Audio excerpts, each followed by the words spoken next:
Bike কেনার পরে বাইকের মেনটেন্যান্সের মধ্যে একটা জিনিস যেটা থাকে সেটা হচ্ছে বাইকের যে অ্যাকচুয়াল কালারটা সেটা লং টার্মের জন্য কীভাবে ধরে রাখা যায়, আর বাইকটাকে কীভাবে শাইনি রাখা যায়, ক্লিন রাখা যায় এবং রাস্টিং থেকে দূরে রাখা যায়। এই জন্য অনেকে অনেক রকম স্প্রে, অনেক রকম পলিশ ইউজ করে থাকে। আর এইটা বিষয়টা নিয়ে আমি একটা ভিডিও বানিয়েছিলাম, যেটা নিয়ে অনেকের অনেক কোয়েশ্চেন ছিল যে আপনি হয়তো কমা এটা ওটা ইউজ করেন। দেখুন, আমি পলিশ ইউজ করি না, এটা বলছি, বাট আমি এমন নয় আগে পলিশ ইউজ করি না, আমি আগে পরে পলিশ ইউজ করেছি। বাট আমি যে পলিশগুলো বাক্সগুলো ইউজ করেছি সেগুলো কী হয়, সেগুলো মানে ওই ইনিশিয়ালি কিছুদিনের জন্য ঠিকঠাক করে একটুখানি শাইনিং দেবে, বাট আফটার সাম টাইম এটা কিন্তু ফেড হয়ে যাবে। এবার বলি পিপিএফ যেটা করানো হয়, বাইকে পিপিএফ করানো হয়, বা পিপিএফের অনেক রকম কন্ট্রোভার্সি আছে। আপনারা যারা পিপিএফ করা বাইক দেখবেন ইনিশিয়ালি খুব গ্লো, খুব শাইনিং, খুব একটা ব্যাপার স্যাপার থাকবে, বাট ওভার দ্য টাইম যেটা আছে একটা টাইমে কিন্তু পিপিএফটাকে রিমুভ করতে হয়, রিমুভ করে ওটাকে আবার এগেইন আপনাকে করতে হবে।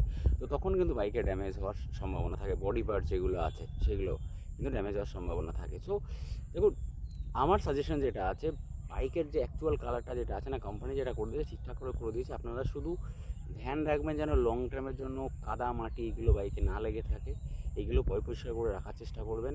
তাহলে পরে দেখবেন বাইক আপনার লং টার্মের জন্য ঠিকঠাকই থাকবে। আর উল্টাপাল্টা পালিশ এইগুলো ইউজ করবেন না, করলে পরে আপনার বাইকের কালার হয়তো লং টার্মের জন্য খারাপ হয়ে যেতে লং টার্মের জন্য ভালো হওয়ার জায়গায় খারাপ হয়ে যেতে পারে। এটা আমার পার্সোনালি মনে হয়। আমি এর আগে আমার R15 বাইক ছিল, তারপরে এফজেড বাইক ছিল, আপনার বাজাজের স্ট্রিট বাইক ছিল 160, তারপরে একটা স্কুটার ছিল। তো এই 4-5টা বাইক মোটামুটি ইউজ করেছি। আর বরাবরই বাইকের মেনটেন্যান্স নিয়ে আমি খুব একটা কনসার্ন আমার ছিল, তো আমি এই সমস্ত প্রোডাক্টগুলো ইউজ করে দেখেছি। বাট ইউজ করা এবং ইউজ না করার মধ্যে সেরকম কোনো একটা পার্থক্য আমি খুঁজে পাইনি, সেই জন্য আলটিমেটলি আমি কিন্তু ইউজ করি না।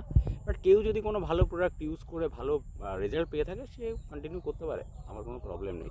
বাট ইউজ না করেও কিন্তু বাইকটাকে ঠিকঠাক করে মেনটেন করা যায়, এটা আমার মানে আমি এটা বলতে চাচ্ছিলাম আমার প্রিভিয়াসলি ভিডিওতে, সেখানে কেউ অফেন্ডেড হয়েছে, তো সেই জন্য এই ভিডিওটা আমি করছি।